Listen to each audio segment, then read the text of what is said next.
와서 이렇게 말씀을 전할 수 있는 은혜가 주어져서 개인적으로 참 감사하게 생각하고 있습니다. 또 개인적으로 이국범 목사님은 또 저희 또 아까 말씀해 주셨지만 MK, PK들 뿐만이 아니라 이런 젊은 사역자들 또 젊은이들 안에 한국교회 안에 지금 젊은이들에 대한 문제가 굉장히 많이 있지 않습니까? 젊은이들이 교회에 많이 없는 상태이고, 근데 교회에 젊은이들이 없는 이유는 한 가지입니다.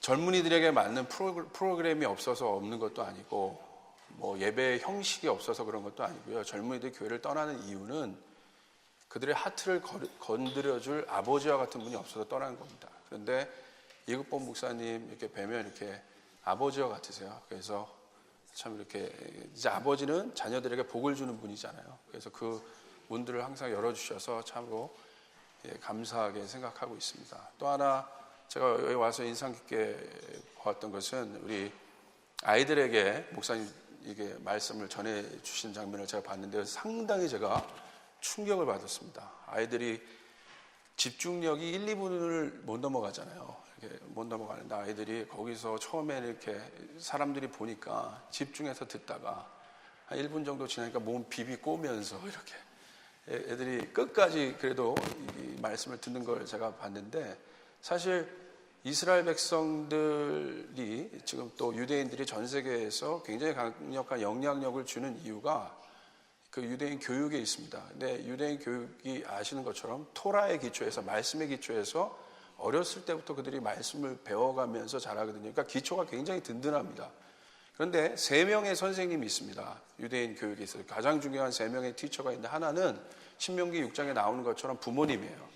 부모님이 직접 자녀들에게 말씀을 가르칩니다. 두 번째는 그 부모님들이 해줄 수 없는 그 주변 여러 가지 또 다른 영적인 부분들을 영적인 멘토들, 또 랍비나 이런 분들이 가서 또 그것들을 채워주죠. 이게 바로 또 목사님의 역할입니다. 그리고 세 번째, 세상을 살아가는 실제적인 기술들 있지 않습니까? 그것들은 또 세상에 있는 또 선생님들, 이 3명의 멘토가 굉장히 중요한데, 한국은 이 첫 번째가 굉장히 많이 무너져 있죠. 가정에서 부모님이 자녀들에게 이 말씀을 가르쳐주는 이 일들, 또 교회에서도 또 이렇게 목사님이 직접 아이들에게 말씀을 가르쳐주는 이 부분이 이게 상당히 사실은 이게 중요한 것이라고 좀 생각하고 있습니다. 저희 교회도 다음 세대에게 초점을 맞추고 있다 보니까 젊은이들 사역을 제가 10년을 넘게 이렇게 부딪히면서 그 현장 가운데 있었는데, 아이들의 모든 문제, 젊은이들의 모든 문제가 어디로부터 출발하냐면 거의 90% 이상이 가정입니다. 그래서 결국은 이것도 해보고 저것도 해보고 이것도 여러 가지 방법을 다 트라이 해봤다가 근본적인 젊은이들의 변화를 가져오기 위해서 무엇을 해야 될까라고 해서 저희 교회에서 집중적으로 저희가 세우고 있는 것이 지금 가정 살리기에 있습니다. 그래서 일주일에 한 번씩 저희 교회는 이 3세대가 모이는 예배를 저희도 하고 있고, 그리고 집에서 아버님들이 예배를 집에서 직접 인도를 하십니다. 그래서 식사하시기 전에 일주일에 한 번 정도, 그래서 교회에서 그 매뉴얼들을 제공하고요. 그래서 가정 회복 살리기를 하고 있는데, 놀라운 것은 가정에서 가정 회복, 가정 예배의 회복에 초점을 두고 드라이브를 해보니까 실제적으로 놀라운 결과들이 교회 안에 굉장히 많이 부어집니다. 일단 일주일 내내 있었던 지금 현대 가정사회가 모일 시간조차도 없지 않습니까? 그런데 그 시간에 일주일에 한 번 교회에서 물론 제공해주는 매뉴얼대로 예배를 드리지만, 함께 가족이 모여서 예배하는 시간이 10분도 안 됩니다. 그냥 아버님들이 교회에서 제공해 매뉴얼을 그냥 읽으시고 예배를 인도하시는 거예요. 그리고 와서 식사를 하는데, 그리고 나서 제가 실제적으로 결과치를 보니까 주일 예배 분위기 자체가 달라져 있어요. 그리고 실제적으로 굉장히 많은 회복들이 일어나고, 그 회복은 직접적으로 가정의 회복과 함께 젊은이들의 회복으로 이어지는 것들을 보고 있습니다. 그래서 이 아이들에게 이렇게 말씀을 가르쳐 주는 것이 상당히 중요한 것이라고 이렇게 좀 생각을 하고 있습니다.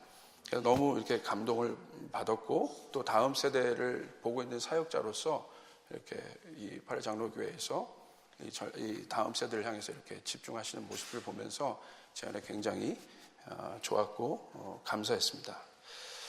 여러분, 오늘 말씀 보셨던 것처럼 마태복음 24장은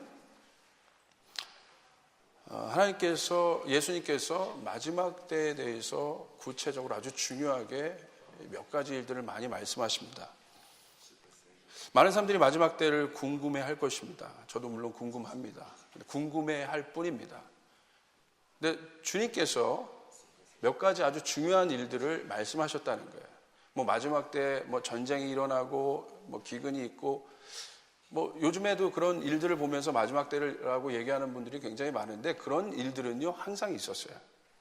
전쟁이 있었고요, 기근이 있었고요. 그것이 주님이 말씀하시긴 하셨지만 이것을 보고 우리가 마지막 때라고 얘기하기에는 상당히 많은 무리수가 있어 보입니다. 근데 주님께서 마지막 때, 오늘 여러분이 24장 31절에 읽으신 것처럼 아주 중요한 몇 가지 확실한 증거들을 말씀하셨습니다. 그럼 31절에 이렇게 나와 있죠. 그가 큰 나팔 소리와 함께 천사들을 보내리니 그들이 그의 택하신 자들을 하늘 이 끝에서 저 끝에서 사방에서 모으리라. 주님께서 택하신 자들을 사방에서 모으시겠다는 거예요. 마지막 때는 하나님의 백성이 모여지는 것입니다. 이 일들이 있게 된다는 것이에요. 인종을 초월해서, 나라를 초월해서 마지막 때는 주의 이름으로 구원받은 백성들이 주님이 오실 때 한자리에 모이게 된다는 것입니다. 이것을 보고 우리는 마지막 때라는 것을 알게 되는 것이죠. 사실은 이 연합되는 것이죠. 그럼 저의 질문은 여기 있는 것이에요. 그렇게 주님이 오실 때 함께 모일 수 있는 사람들, 인근 각처에서 여기 말씀에 나온 것처럼 다 주님 앞에 모여 있을 텐데, 그 모인 그들의 상태가 어떠냐는 거예요. 주님이 오실 때 서 있는, 주님 앞에 서 있을 하나님의 백성들의 상태가 어떨 것이냐는 거예요. 여러분, 우리가 보시면 아시겠지만 지금 기독교가 굉장히 많은, 사실 한국 교회도 총체적인 위기 가운데 있는 것은 맞습니다. 이렇게 기독교가 권위가 떨어지고 어려운 때가 있었나 싶을 정도로 굉장히 많이 어려운 상태입니다. 손보고 목사님은, 교수님은 최근 칼럼을 쓰셨지만 기독교의 권위가, 이렇게 칼럼 제목이에요. 손보고 교수님이 쓰신 칼럼이 개만도 못하게 떨어졌다. 아예 직설적으로 칼럼 제목을 그렇게 쓰실 정도로 그 권위가 떨어져 있는 상태입니다. 과연 그런 모습으로 주님 앞에 설 것인가? 주님이 그런 모습으로 서게 할 것인가? 성경에 보니까 그것은 아니라는 것이죠. 그렇게 만신창이가 된 상태에서, 그렇게 모든 것이 이렇게 절망적인 상태에서 주님 앞에 서는 것이 마지막 때 모습인가? 그건 아닙니다. 우리가 주님 앞에 마지막에 설 때는 모든 것이 회복되는 것이에요. 온전케 회복된 상태. 가장 아름다운 모습으로 회복된 상태에서 마지막 때 우리가 주님 앞에 설 것이라는 것입니다. 여러분 동의하십니까? 그게 복음인 것이죠. 복음이란 무엇입니까? 처음에 하나님께서 태초에 천지를 창조하셨어요. 그런데 어떻게 창조하셨습니까? 가장 아름답게 창조하셨어요. 원형 그대로 창조하셨어요. 우리가 아는 복음이란 무엇입니까? 우리가 아는 구원이란 무엇입니까?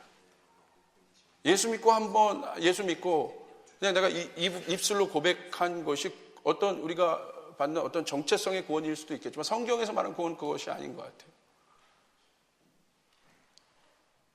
무엇이겠습니까?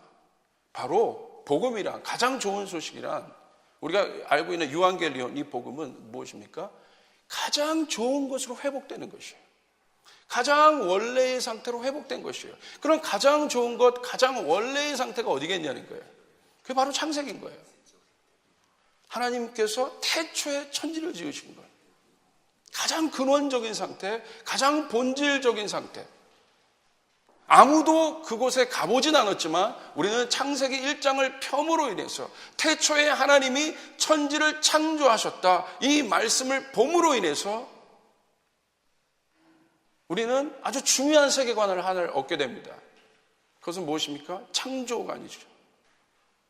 바로 복음은 이 창조관으로부터 시작되는 것이에요. 창조관은 무엇이에요? 여러분이 생각하는 창조를 뭐라고 정의하고 계십니까? 하나님께서 시간의 계획에 따라 하늘과 땅을 만드셨고, 우리가 눈에 보이는 여러 가지 이 형상, 이 동물도 만드셨고, 사실 우리가 알고 있는 그 창조의 어떤 원리들이 있습니다. 창조의 이야기들이 있습니다. 사실 그것이 본질은 아니에요.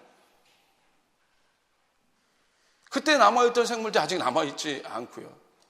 우리가 알고 있는 창조는 뭐냐는 거예요. 창조가 무엇으로부터 왔냐는 거예요. 사실 마지막 때는 이 창조의 힘만이 남아있어요. 가장 본질의 상태, 가장 원형의 상태. 이제 이 싸움이거든요. 본질과 원형. 누가 본질을 알고 있느냐의 싸움이에요. 철학도 그렇고요. 학문도 그렇고요. 기술도 그렇고요.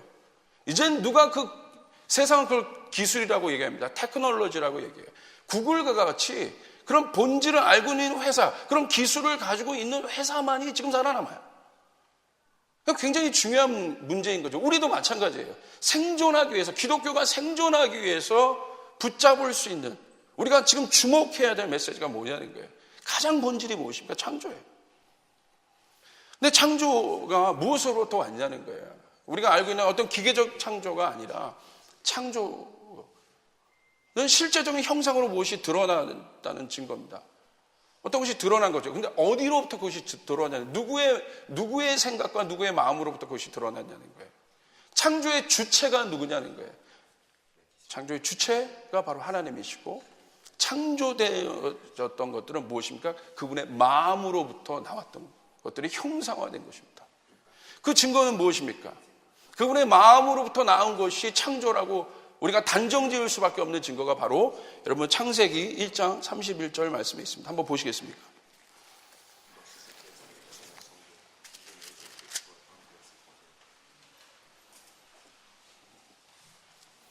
짧은 말씀인데요. 이 말씀을 함께 같이 읽겠습니다. 시작. 하나님이 지으신 그 모든 것을 보시니 보시기에 심히 좋았더라. 저녁이 되고 아침이 되니 이는 여섯째 날이라.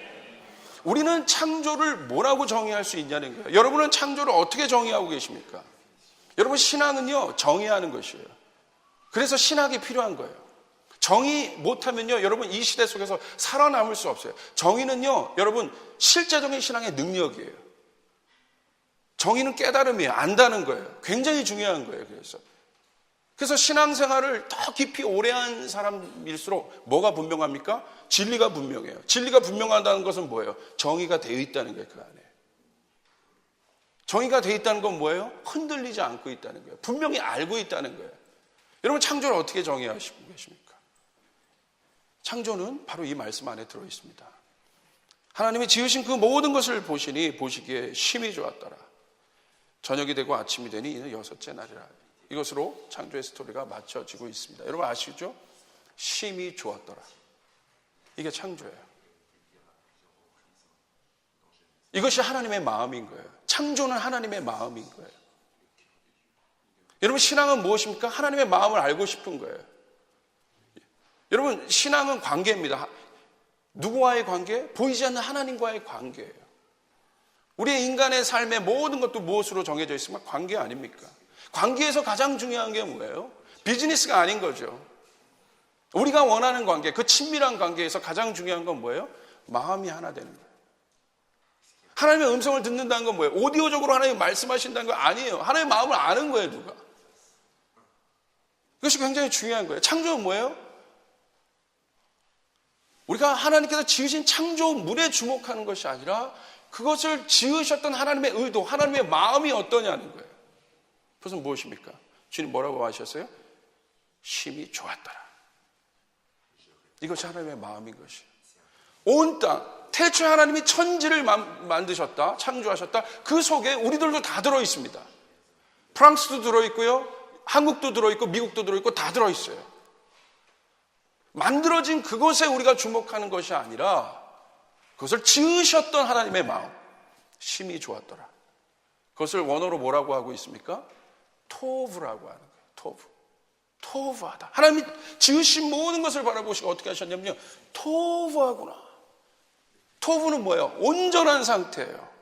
완전한 상태예요. 좋았더라라고 주님 말씀하신 그 마음의 상태는 완전한 상태예요. 대상을 바라보는 어떤 평가가 아니라 존재를 향한 여러분 의미, 존재에 대한 의미인 거예요. 이것은 이렇게 이해하시면 좋을 것 같아요. 존재를 인식하고 존재의 가치를 줄 수 있는 관계가 뭡니까? 아버지와 자녀의 관계. 제가 제 딸이 둘이 있습니다. 하나는 10살이고 하나는 5살입니다. 이번에 첫째 딸이 이제 드디어 아빠 사역에 같이 따라왔습니다. 한번 손 들어보고요. 저에게는요 너무 소중한 존재죠. 얘가 태어났을 때 굉장히 어렵게 태어났거든요. 저는 처음 아빠가 되는 순간이었어요. 태어났을 때, 얘를 안았을 때 처음엔 감동이 없더라고요. 사실은. 근데 잠깐 감동이 왜 이 감동이 없는 것은 뭐 때문에 없냐면 좀 어색한 거죠. 둘째는 그 감동이 바로 있죠.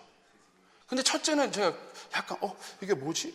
약간 이천수 닮은 것 같기도 하고 이렇게 눈이 위로 올라가기도 하고 너무 어색한 거예요. 제가 안긴 안았지만 너무 어색한 거예요. 근데 이렇게 보는데요, 알 수 없는 눈물이 쭉 떨어져요.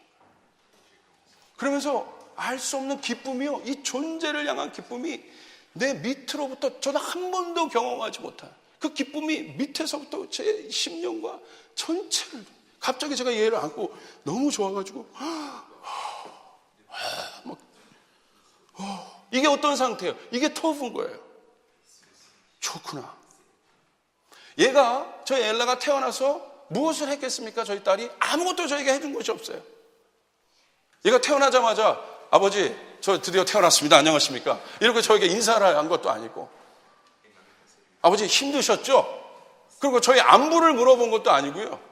그냥 얘는 제 품속에서 가만히 있기만 한 거예요. 아무것도 한 것이 없어요.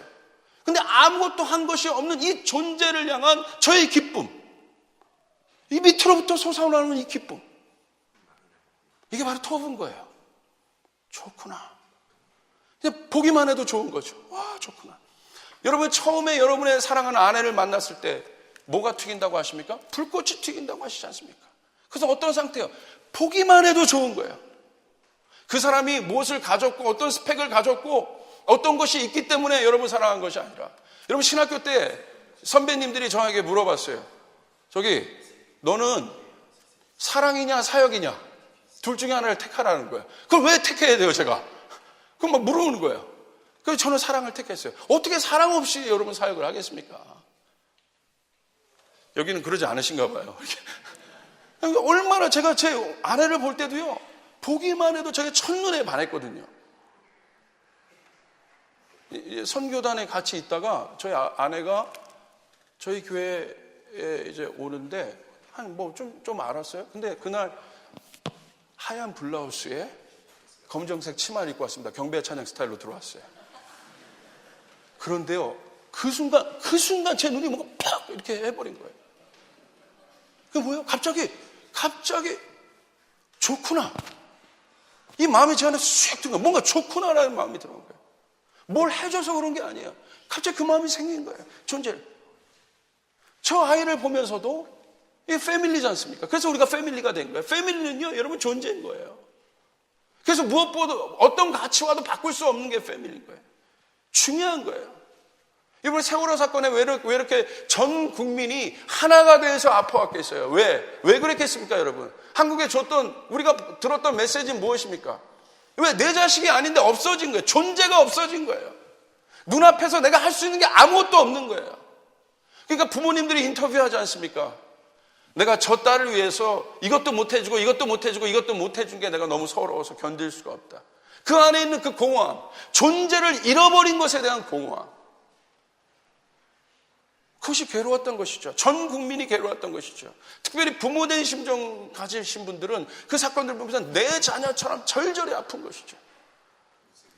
그래서 이렇게 바라본 겁니다. 와, 좋구나 뭐 해줘서. 그런데 지금 이제 10살 정도 이게 커가지 않습니까? 그런데 어떤 일이 일어나요? 터프하거나 아니라 요즘에 안 터프해요.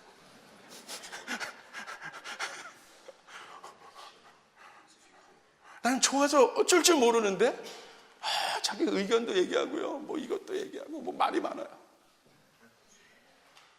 터부가 막 무너져요, 제 안에. 제가 저희 아내를 보면서도요, 제 가슴을 뛰게 해줬던 그녀, 제 가슴이 막 보기만 해도 벌렁벌렁 뛰고 그러는데 요즘에는요 안 토부해요. 저의 의지로 토부하려고 보고 있습니다. 이제 목사와 교인들의 관계도 그런 것 아닙니까? 뭔가 해줘서 그런 것이 아니라 제가 저희 교회 가운데 저희 교회는 굉장히 이 관계를 중심으로 하고 있습니다. 뭔가 해줘서 내가 또 이렇게 잘해서 제가 이렇게 질문한 적이 있어요. 여러분 제가 열심히 설교하고 열정이 있으니까 여러분 임금각적으로 이렇게 많이 모여서 여러분 이렇게 저를 사랑하시죠? 그러니까 아멘 목사님 좋습니다. 젊어서 좋습니다. 아멘 그래요. 근데 제가 만약에 불의의 사고를 저는 어떤 것을 상정하는 걸 굉장히 좋아요. 제가 불의의 사고를 경험해서 아무것도 못하는 존재가 되어도 여러분 교회에 남아 있을 수 있겠냐고. 여러분 어떻게 생각하세요? 제가 질문했더니 아멘 하긴 하셨어요. 근데 몇 분은 안 하시더라고요. 그래서 제가 물은 거예요. 뭐가 관계냐는 거예요. 우리가 맺고 있는 이 관계가 뭐냐는 거예요. 하나님이 우리와 맺으신 관계는 어떤 관계냐는 거예요. 처음에 지으셔서 맺으셨던 관계는 뭐냐는 거예요. 이게 바로 터부인 거예요. 창조의 관계. 좋구나. 그런데 인간이 어떻게 됐습니까? 그 토부의 형상이 무너졌습니다. 토부의 형상이 무너졌다는 건 뭐예요? 단절이 시작됐다는 거예요. 인간의 죄악으로 인해서 무너진 거예요. 단절이 시작됐어요. 누구와의 단절입니까? 절대적인 그분. 절대적이라는 뜻을 어떻게 해석하고 계세요? 절대적인 것은 뭐냐면요. 강한 힘과 같은 거예요. 이것의 반대적인 것은 상대적인 개념 아닙니까? 절대적인 것은요. 안정감과 같아요. 인간의 삶에, 인간의 정체성에 그 본질에 안정감을 줄 수 있었다. 유일한 절대적인 한 분이 끊어진 거예요. 그때부터 인간이요. 어려워지는 거예요. 그것이 끊어진 인간에게 겪고 있는 이 한 가지 상태가 어떤 상태입니까? 그 절대적인 그분과의 단절을 경험한 인간의 상태는 결핍을 경험하는 겁니다. 부족하다고 느끼는 거예요. 그게 바로 상대적인 거예요. 절대적인 가치를 잃어버린 인간, 절대적인 가치를 잃어버린 교회, 절대적인 가치를 잃어버린 성도, 상대적인 거예요. 제자들 보십시오. 절대적인 예수 그리스도가, 절대적인 예수님이 나는 길이요 진리요 생명이라고 얘기했지만 그들에게 있어서 그분은 아직은 절대적인 분이 아니었던 것 같아요. 왜? 그러니까 고난이 오니까 흔들리지 않습니까? 여러분 이 시대의 교회가 성도들 안에 절대적인 가치가 다시 회복돼야 되는 이유는 무엇입니까? 고난이 있기 때문에 그래요. 고통이 있기 때문에 그래요.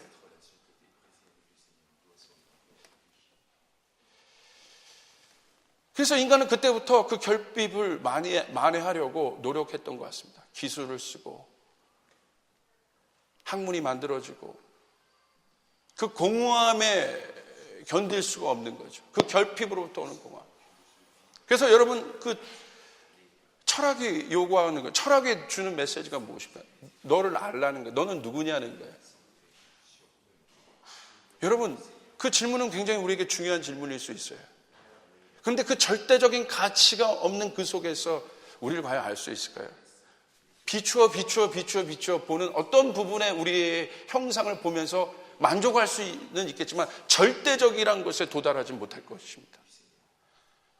근데 예수님 뭐라고 하셨어요? 세상의 철학은 너를 알라는 거예요. 너를 알라는 거. 근데 예수님은 뭐라고 말씀하셨어요? 너희는 나를 누구라고 하느냐 말했어요. 세상의 철학은 내 자신을 알라라고 얘기하지만 예수님은 너희는 나를 누구라고 하느냐는 거예요. 예수님의 질문은 이거 하나예요. 네 자신을 알라라고 하는 게 아니에요. 예수님의 질문은 너희는 나를 누구라고 하느냐. 예수님의 모든 관심은 거기에 있었던 거예요. 잘 보십시오. 그분이요 이기적이만큼 자신의 이야기를 얘기합니다. 자신이 누구인지 얘기해요. 우리가 누구라고 얘기하지 않아요. 가난한 자가 오던 궁핍한 자가 오던 병든 자가 오던 소경이 오던 그들이 누구냐고 예수님이 그들의 상태를 묻지 않으세요. 죄진 세리가 오던 누가 오던 창기가 오던 그들의 상태에 대해서 묻지 않으세요. 상대적인 것을 묻지 않으세요. 예수님의 오직 관심은 무엇이었어요? 너희는 나를 누구라고 생각하느냐? 내가 너희를 고쳐줄 것이라고 믿느냐? 나를 누구라고 생각하느냐? 예수님의 오직 질문은 그것이었습니다. 그래서 그것을 고백한 자는 구원을 얻었습니다. 치유를 얻었습니다. 할렐루야. 회복을 경험했습니다. 아멘. 예수님만이 우리의 삶의 돌파이십니다. 예수님만이 우리의 삶의 소망이십니다. 프랑스를 살릴 분은 여러분 어떤 누구도 아니라 예수님밖에 없는 것이에요. 예수님을 아는 사람밖에 없는 거예요. 예수님 누구인지 내 자신을 아는 사람이 아니라 이 프랑스의 상태를 보는 것이 아니라 한국교회의 상태를 아는 자가 아니라 그런 사람에 의해서는 여러분 상대적인 상태를 보는 것은 도움이 될 수는 있으나 여러분 본질적인 변화를 가져오진 않아요. 여러분 복음은요 본질적인 변화를 가져오는 것이에요. 복음은 여러분 망해져 있던 인생을 새롭게 살릴 수 있는 것이 복음인 것이에요. 이것이 기쁜 소식인 것이에요. 죄악으로 죽어서 여러분 지옥에 갈 수밖에 없는 우리를 바꾸셔서 천국 가게 하신 것이 복음이에요. 할렐루야. 여러분 믿으십니까? 그게 본질인 거예요.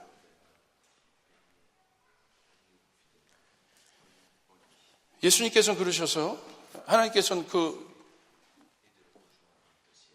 상대적인 것을 상대적인 이 가치에 갇혀버린 인간에게 뭘 주셨습니까? 구약을 보시면 회복의 기준을 주십니다. 그게 토라입니다. 말씀입니다.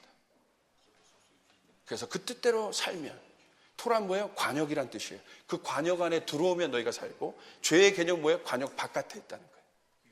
바깥에 있으면 너희가 죽는다는 거예요. 관역 안에 들어온다는 건 뭐예요? 내 자녀라는 거예요. 관역 바깥은 이방인들은 토라가 없었어요. 말씀이 없었어요. 기준이 없었다는 거예요. 그런데 신약에 들어와서 누가 또 기준이 되셨습니까? 그 절대성의 기준이 되신 분 예수 그리스도. 할렐루야. 그분은 말씀, 모든 말씀을 완성하신 분이세요. 그분이 예수님이세요. 그리고 친히 그분이 표현하셨어요. 내가 하나님의 아들이다. 충격적 개념입니다. 나는 길이요 진리요 생명이다. 나를 믿으면 구원을 얻는다. 할렐루야. 내가 곧 오리니 그때는 사방 땅 끝으로부터 이 회복된 백성들이 모이게 될 것이다. 그러므로 기독교의 본질은 회복에 있습니다. 복음의 본질은 회복에 있습니다. 신앙의 본질은 회복에 있는 것이죠. 회복을 경험한 하나님의 말씀을 날마다 경험한 이 복음을 알고 사는 사람들은요 얼굴 표정이 다릅니다. 그 안에 기쁨이 있습니다. 그 안에 즐거움이 있습니다. 상황이 어렵지만 이 상황을 넘어선 힘이 그 가치가 그 안에 내재되어 있습니다. 이게 복음이에요. 그 사람의 얼굴은 달라요. 기뻐요. 즐거워요. 여러분 저를 보고 좀 웃어주세요. 여러분 복음이 있으시잖아요. 오늘 나에게 복음이 필요하다고 생각하는 분 한번 손 들어보세요. 저에겐 이 복음이 필요합니다. 아무도 안 필요하세요? 기쁜 거예요. 옆 사람 한번 얼굴을 보시겠어요? 이게 토부의 얼굴인가 한번 보세요. 옆 사람에게 얘기해 주세요. 당신을 보니 힘이 좋습니다. 힘이 좋습니다. 여러분 젊은이들 보세요. 제가요 아버지들에게요 이 말씀을 가르쳐 말씀 몰라도 상관없다고 얘기합니다. 왜? 말씀 모를 수도 있어요. 문맹될 수 있고 모를 수도 있어요. 이거 지식으로 몇 가지 아는 게 중요한 게 아니에요. 이게 본질이 아닙니다. 아버지들, 어머님들 복음 아셨고 말씀하셨다면 얼굴 표정부터 바꾸십시오. 거기서 복음이 막힙니다. 아이들 들어왔는데 입이 여기까지 왔냐? 이게 아이들이 너무 힘들어요. 들어올 때 기뻐함으로 왔어. 내 딸아, 내 아들아. 그 마음으로 꼭 안아주고 이것 때문에 변하는 거예요. 할렐루야. 이게 변하는 거예요. 이거 연습하고 있어요. 이거 안 되더라고요. 하나님이 우리 가운데 올 때 하나님, 예수님이 여러분 보십시오. 돌아온 탕자, 그 정체성을 잃었던 탕자가 집을 떠납니다. 다시 아버지에게 올 때 아버지가 어떻게 하셨어요? 왔어? 씻고 들어가라. 이러셨어요? 아버지가? 아버지가 이러셨어요? 아이고 왔나 보네. 고생 좀 했구나. 야 들어가. 아버지가 어떻게 하셨어요? 저 아들이 보이자마자, 내 사랑하는 토부의 존재가 보이자마자 그 아들의 모습이 비록 만신창이고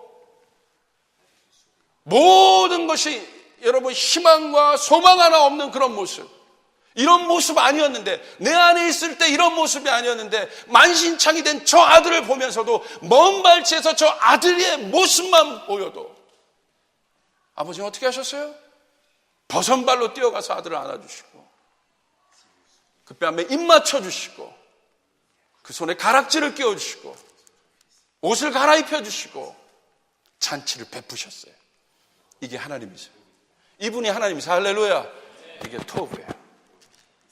오늘 그 마음을 가진 분들이 누구냐는 거예요. 여러분, 이 세상이 주는 이 상대적인 철학들과 지식과 진리는요, 바로 이 절대적인 가치에 도전하는 거예요. 지금 여러분 잘 아셔야 돼요. 이 교회가 어마어마한 이 위기 가운데 있는 이때에 우리가 외쳐야 될 메시지가 무엇인지 알고 있어야 되는 거예요. 모든 사람이 유럽 땅이 죽었다, 유럽 땅이 어렵다, 복음이 없어졌다, 복음이 이제 들어갈 곳이 없다, 교회가 텅텅 비었다라고 외칠 그때, 모든 사람이 그렇게 외칠 그때, 검다, 만신창이가 됐다, 이렇게 외칠 그때, 오늘 토부의 형상, 토부의 눈을 가진 자가 외칠 신앙이 뭐냐는 겁니다. 그건 어떤 신앙입니까? 그것은 바로 아가서에 나오는 신부를 향한 신랑의 고백인 것이에요. 오늘 술람미 여인을 향한 그 솔로몬의 고백은 어떤 고백이었어요? 오늘 딱 한 문장입니다. 술람미 여인, 그는 검지만 그는 아름답구나. 할렐루야. 검지만 아름답구나. 이게 복음의 눈이에요. 이게 토부의 눈인 것이에요. 검지만.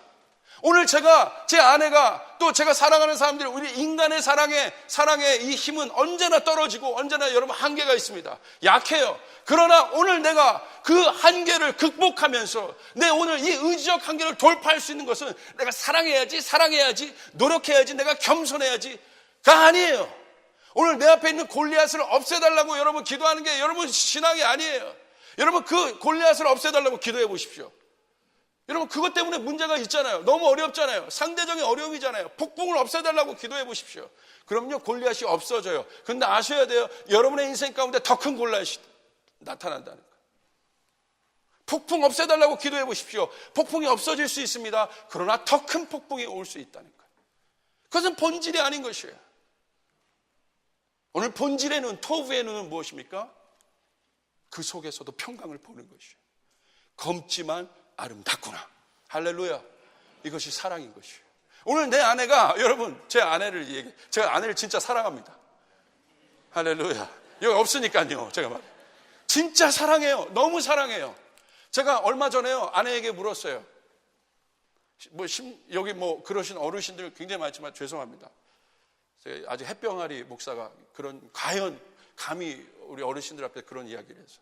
근데 제가 물었어요. 10년 넘어가고 이런 사랑을 계속 추구하다 보고 제 안에 신앙이란 뭐냐면 지식 몇 가지를 내가 아는 게 아니라 하나님의 마음을 향한 제 안에 이 목사의 타이틀을 가져서 하나님의 말씀을 보는 것이 아니라 그분 앞에서 나의 모습, 그분의 마음을 알고 싶어. 그 존재 앞에서 나의 모습을, 그 사랑을 계속 추구하다 보니까 여러분 놀라운 것은 제가 아내를 향해서 제 눈이 첫째 계명을 자꾸 추구하다가 보니까 둘째 계명인 아내를 향해서 제가 이 질문을 하게 되더라고요. 여보, 나 사랑해? 사랑하지. 두 번째 질문했어요. 여보, 나 보면 가슴 뛰어? 모르겠는데? 그러시는 거예요. 근데 첫 번째 만났을 땐 가슴 뛰었잖아요. 그래서 제가 그랬어요. 여보, 우리 정 때문에 사는 거 말고 그 정이라는 그 테두리에 넣지 말고 우리 노력하자. 첫 번째 그 감정 노력하자. 가슴 뛰는 감정 노력하자. 여러분 교회가 여러분 이런 권위를 얻은 이유는 선교를 못해서도 아니고요. 뭐를 못해서, 행위를 못해서 그런 게 아니에요. 오늘 세상이 교회에게 요구하는 것은 한 가지예요. 이 썩은 세상, 이 소금이 필요한 세상, 이것을 보며 그들도 아파합니다. 그것을 향해서 던지는 이 세상의 외침 한 가지예요. 너희는 사랑을 알잖아. 너희는 진짜 사랑을 알잖아. 사랑만이 모든 것을 변화시킬 수 있는 것이에요. 여러분 동의하십니까? 근데 그 사랑은 어떤 사랑이에요? 위로부터 온 사랑. 변하지 않는 사람. 내가 검지만, 내가 넘어지지만 나를 향해서 정죄하는 상황적인 그런 것이 아니라 행위적으로 판단된 사랑이 아니라 절대적인 사랑. 하나님께서 택하시면 끝까지 온전케 하시는 그 사랑. 그 사랑이 우리 안에 있다는 것입니다. 한 이야기만 하고 마치겠습니다. 여러분, 오늘 제가 한 반응을 보여드릴게요. 그것에 대해서 어떤 반응이냐. 요한복음 11장.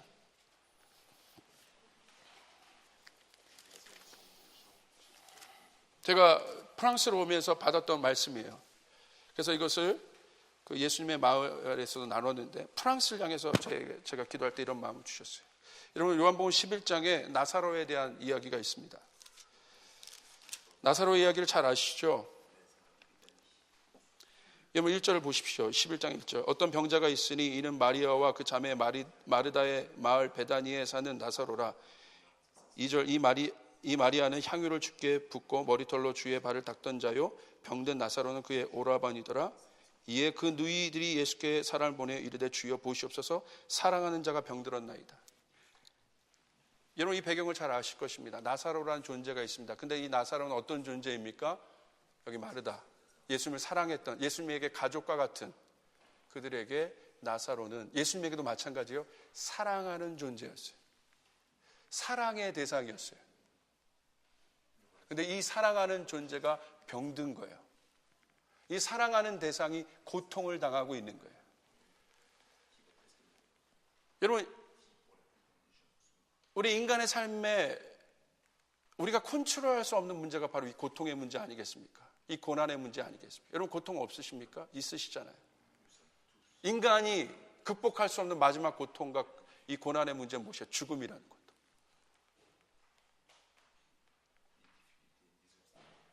인간이 컨트롤할 수 없는 절대 가치의 문제, 생명과 죽음에 대한 문제. 근데 이 나사로가 사랑하는 존재인 나사로, 그들에게서 토부와 같은 그 나사로가 어떻게 됐어요? 병든 거예요. 고통당하고 있어요. 우리의 삶도 고통이 있지 않습니까? 고난이 있잖아요. 갑자기 나사로와 같은 고통이 우리의 삶에도 일어날 수 있지 않겠습니까? 한국교회가 융성하여 하나님 앞에 쓰임받았지만 이러한 병든 시기를 가질 수도 있지 않습니까? 이때 우리는 어떻게 되냐는 거예요. 어떤 질문을 해야 되냐는 거예요. 갑자기 여러분, 우리 교회도 갑자기 저희 교회 지체 예배팀 이 지체 우리 자녀 하나가 신생하는데 태어나자마자 10일 살고 죽었어요. 얘네들이 뭐 잘못한 것도 아니에요. 어떤 것도 아니에요. 갑자기 저희 교회 안에 그 문제가 다 들이닥친 거예요. 어떻게 대답해야겠습니까? 이것을 목사로서 어떻게 이 문제를 풀어야겠어요? 저는 이 세월호 사건이나 이런 것들을 보면서 목사로서 저는 이 동시대의 그 아픔을 겪으면서 함께 살고 있는 목회자인데 사람들 안에 멍들어 있는 그 가슴들을 보면서 무엇을 전해야 될까, 내가 어떤 것을 전해야 될까 고민하기 시작한 거예요. 오늘 이 고통의 문제 앞에. 그런데 여러분 잘 아시는 것처럼 고난과 고통의 문제는 인류가 죄악을 범한 후 인류에게 주어진 필연과 같은 숙명과 같은 문제예요. 고통과 고난의 문제. 그러나 여러분 아십니까? 하나님의 품 안을 벗어난 인간에게 주어진 것은 고통과 고난의 문제지만 역설적으로 이 고난과 고통을 풀 수 있는 마지막 이 절대 범접할 수 없는, 인간이 컨트롤할 수 없는 그 가치인 죽음을 풀 수 있는 유일한 분은 하나님 당신 스스로밖에 없으셨다는 거예요. 그러므로 고난과 고통의 때는 하나님을 경험할 수 있는 유일한 통로라고 저는 생각하고 있어요. 다른 것을 통해서도 하나님을 만날 수 있지만 진짜 인간의 본질, 인간이 누구인가? 하나님께서 지으신 인간, 그러나 하나님의 형상이 무너진 인간 안에 고통이 있는데 이 고통과 고난을 다루며 우리는 역설적으로 누구를 경험하는 거예요? 하나님을 경험하는 거예요. 어쩌면 고통과 고난의 때는 인간의 힘이 가장 약해진 때예요. 인간이 아무것도 할 수 없는 때예요. 여러분 장례식장 가보십시오. 인간이 할 수 있는 것이 아무것도 없어요. 저희 생후 10일 된 그 아이를 서울대학병원에 놓여놓고 최첨단 병원에 최고의 의사들이 붙었는데 저희들이 할 수 있는 것들이 아무것도 없었어요. 이 속에서 여러분, 저희 교회 젊은이들이요 많이 와요. 뭐 이런 문제 저런 문제 막 가지고 와요. 아버지가 날 사랑 안 해요. 등록금이 없어요. 이런 문제 가지고 와요. 근데 제가 봤어요. 제가 이 10일 가까이 이 아이와 사투를 벌이며, 목사로서 기도하며 사투를 벌이며, 제가 서울대학병원에 문명 갈 때마다 거기 어린이 병동에 있거든요. 거기 어린이 병동에 들어가면요, 여러분 겸허해져요. 아이들이요, 암 환자의 모습을 가지고 막 어머니 손잡고 막 걸어가는 모습을 보면요, 숙연해져요. 그래서 제가 결정했어요. 우리 아이들 제자 훈련하고 DTS 하면 막 이 삶에 어려움이 있다고 하는 애들이 보면 그냥 아무 말 없이 제 차에 태워야겠다. 그리고 서울대학병원 어린이 병동에 딱 갖다 놓고 2시간만 있게 해야겠다. 여러분, 겸허해지더라고요. 아무것도 할 수 있는, 하나님, 우리 교회가 이렇게 성장했고요. 우리 교회가 이렇게 하고요. 하나님, 설교하면 젊은이들이 아무 필요가 없더라고요. 그 현실의 문제, 죽음의 문제 앞에. 인간의 힘이 가장 나약해질 그때, 여러분, 저희 교회는 뭘 경험했냐면 역설적으로 전 교우가 하나 됐어요. 그 아이를. 이런 경험을 할 수가 없어요. 너무나 바쁜 이 세상 속에서 전 교회가 하나 될 수 있는 공간이 없더라고요. 그런데 그 아이의 문제, 10일 동안 저희 전 교우는 하나가 됐어요. 그리고 양가 부모님들도 하나가 됐어요. 하나가 돼서 그 생명을 살려달라고 기도했습니다. 너무나 많은 레슨을 받았습니다. 내가 무엇을 던져야 하고 무엇을 받아야 되고 어떤 신앙을 내가 붙잡아야 될지. 여러분, 이 절대절명의 순간, 나사로의 문제 앞에 인간의 시각은 어떤 시각을 가져요? 여러분 한번 보시겠어요? 요한복음 11장 3절 4절. 이에 그 누이들이 예수께 사람을 보내어 이르되 주여 보시옵소서, 사랑하시는 자가 병들었나이다 하니 예수께서 들으시고 이르시되 이 병은 죽을 병이 아니라 하나님의 영광을 위함이요 하나님의 아들이 이로 말미암아 영광을 받게 하려 함이라 하시더라. 사람의 눈은, 사람의 평가는 그들이 하나님을 아는 유대인이었음에도 불구하고, 하나님을 안다고 하는 그들이었음에도 불구하고, 그들이 죽은 그 고난과 고통의 문제 앞에서 그들이 던졌던 그들의 시각은, 그들의 신앙 고백은 사랑하는 존재이지만, 여러분, 남도 아니었죠. 너무나 사랑하는 존재예요. 그 사랑하는 존재를 향해서 그들이 던졌던 말은 무엇입니까? 병들어 죽어갑니다. 우리가 이렇게 말하고 있지는 않습니까? 우리가 하나님을 안다는 것은 무엇입니까? 우리 안에 신앙이 있다는 것은 무엇입니까? 오늘 죽어가는 젊은이들 향해서 어떤 말을 던질 때 젊은이들이 일어나겠어요? 야, 힘드니까 우리도 다 힘들어. 그래, 그러니까 대강대강해가 아니라, 오늘 젊은이들이 일어날 수 있는 메시지는 네가 힘들고 어렵지만 우리 하나님은 살아계시다는 것이에요. 믿으시면 아멘 합시다. 이 말씀이 전해질 때 그들 안에 불이 일어나요. 절대자를 향한 갈망이 일어나요. 불 붙여지기 시작해요. 누가 시키지 않아도 하나님을 향한 사랑의 열정이 일어나기 시작해요. 이 메시지가 그들 깨우는 거예요. 캠퍼스가 죽어간다고 다 얘기합니다. 근데 지금 외칩니다. 캠퍼스가 복음화율이 3%도 안 되는 이 상황이지만, 그러나 하나님은 그 캠퍼스를 절대 놓치지 않으실 것이에요. 누군가 일어나서, 에반 로버츠 같은 사람이 일어나서 캠퍼스를 변화시킬 것입니다. 할렐루야. 누가 이 비전을 던지자는 거예요? 그 비전이 살게 하는 거예요. 고난과 고통 중에 있을 때 여러분 경사가 있을 때는 좀 안 가도 상관없어요. 그러나 조사가 있을 때는 여러분 다 가시는 이유가 뭐예요? 그 한마디 격려가 그를 살리지 않습니까? 조사가 있는 거고요. 여러분 거기 가서도 희망의 메시지를 해주죠. 거기서 더 안 좋은 메시지를 하는 분이 있으세요?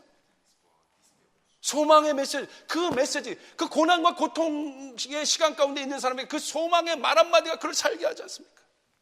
오늘 근데 이 마르다와 마리아의 평가는 무엇이었어요? 죽는다는 거예요. 병들어 죽는다는 거예요. 그런데 주님 말씀하세요. 너희들은 모르지만 이 사건을 통해서 하나님 나라가 드러날 것이라고 주님은 보고 계셨던 것이에요. 예수님의 시각은 어떠셨습니까? 그 토부이신 온전한 형상 자체 되신 예수님의 시각, 사랑한 존재 나사로를 향한 예수님의 시각 보십시오. 요한복음 11장 11절 같이 한번 읽고 마치겠습니다. 시작. 이 말씀을 하신 후에 또 이르시되 우리 친구 나사로가 잠들었도다. 그러나 내가 깨우러 가노라. 그들은 병들어 죽었다고 얘기하지만 예수님은 뭐라고 얘기했어요? 잠들었다. 죽음이란 무엇이에요? 잠인 것이에요. 이게 영적인 시각이에요. 잠시 잠든 거예요. 그러니까 제자들이 물어요. 그래서 거기 있는 사람들이 물어요. 진짜 잠으로 얘기한 줄 알고 진짜 멍청해요. 근데 예수님이 다시 말씀해요. 내가 죽음을 말하는 것이에요. 그러나 예수님이 말한 죽음은 뭐예요? 스데반이 오늘 잔다고 했어요. 그가 죽는 것을 보고. 그럼 어떤 사람만이 할 수 있는 것이에요? 진짜 천국을 믿는 사람. 한 가지만 말씀드릴게요. 이번 그 사건 후에 아이가 죽었어요. 여러분 어떻게 보면 비극이잖아요. 이런 아이 케이스가 2명이 더 있었어요. 근데 주님 다 살려주셨거든요. 근데 이번엔 살아날 줄 알았어요. 근데 죽었어요. 비극이지 않습니까? 근데 전 교우 안에 심지어 부모님들 안에도 이 10일간의 사투를 벌이는 이 과정 안에 우리 안에 하나님 앞에 매달리며 결론이 안 좋게 났고 결론이 어려운 상황 가운데 우리 눈에 보면 비극으로 끝나 보였지만 우리 안에 어떤 것이 생겼는 줄 아세요? 기쁨이 생겼어요. 왜 그런 줄 아세요? 저도 놀랐어요. 목사인데 영적인 것을 말하는 사람인데 저도 몰랐어요. 막상 죽으니까 제가 하나도 슬프지 않았어요. 왜? 그때 제가 이 기쁨이 어디로부터 오는 거지? 제가 출처를 물었습니다. 근데 제가 주님께서 저에게 알려주시더라고요. 지훈아, 너는 천국을 믿고 있다. 실제로 믿고 있구나. 천국을 실제로 믿고 있기 때문에 이 아이의 이 10일 동안 이 아이가 결국 죽었지만 전 교우 안에 이 아이가 전 교인 남녀노소를 불문하고 신앙의 배경을 불문하고 이 아이 하나가 주었던 메시지가 뭔지 아십니까? 전 교우에게 천국이 있다고 믿게 한 것이에요. 영원한 것. 할렐루야. 영원한 세계. 하나님 나라. 내가 저 하나님 나라를 믿고 있구나. 놀랐어요. 저도. 목사가 이런 걸 놀라면 안 되는데 놀랐어요. 내가 믿고 있구나. 이 기쁨의 출처가 그곳으로부터 오더라고요. 결국 나사로는 어떻게 됐습니까? 잘 뿐이야. 주님이 나사로를 향해서 얘기했습니다. 무덤을 열고 나사로야 나오너라. 나사로야 나오너라. 어떻게 됐습니까? 나사로야 나오너라 했는데 가만히 있어. 얼마나 허무해요. 예수님 나사로야 나오라 했는데 나사로가 움직이지도 않아. 미동도 없어. 나사로야 나오라 했는데 붕대로 휘감고 있던 나사로가 나온 거예요. 할렐루야. 이것을 보고 하나님 나라가 증거된 거예요. 예수님 복음이세요. 예수님만이 소망이세요. 예수님은 죽은 나사로를 살리신 분이세요. 여러분 안에 이 소망이 주어지기를 주님의 이름으로 축복합니다. 고통과 고난 가운데 있는 분들이 오늘 예수님께서 바라본 시각, 모든 사람은 병들어 죽었다고 바라보는 그곳을 향해서 모든 사람이 유럽이 기독교 하나님을 믿는 사람마저도 여러분 비극적인 안 좋은 평가를 내리고 있는 이때 다 잘못된 거예요. 토부의 형상이 없는 분석입니다. 하나님의 형상을 가진 사람. 주님께서 우리를 그렇게 하셨던 것처럼 반드시 프랑스 땅은 회복될 줄 믿습니다. 여러분의 가정은 회복될 줄 믿습니다. 오늘 이곳에 그 복음이 번질 때, 천국 복음이 번질 때 사방으로부터 이 소식을 듣고 수많은 자들이 나사로와 같은 자들이 일어나 하나님께 나오는 역사가 여러분의 있기를 주님의 이름으로 축원합니다. 기도하겠습니다.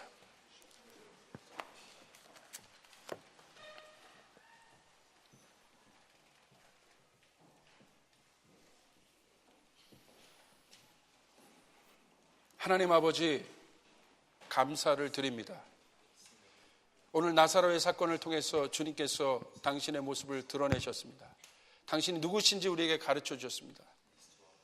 나는 부활이요 생명이라.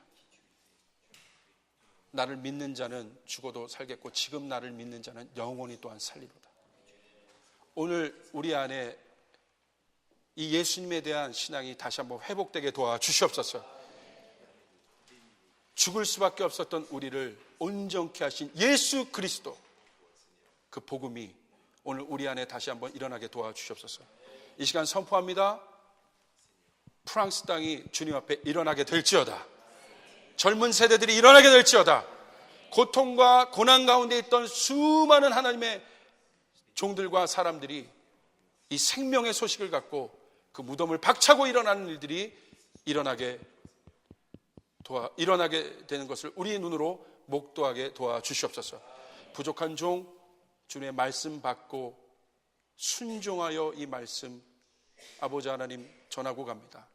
아버지, 이 교회, 아버지 하나님, 이 복음에 통로되고 있는 프랑스와 유럽 땅 가운데 복음에 통로되고 있는 이 파리 장로교회를 기억해 주셔서 하나님, 상상할 수 없는 놀라운 하나님의 일들이 이곳에서 일어나게 도와주시고 젊은이들이 일어나는 일들이 일어나게 도와주시옵소서. 감사드립니다. 예수님의 이름으로 기도드리옵나이다.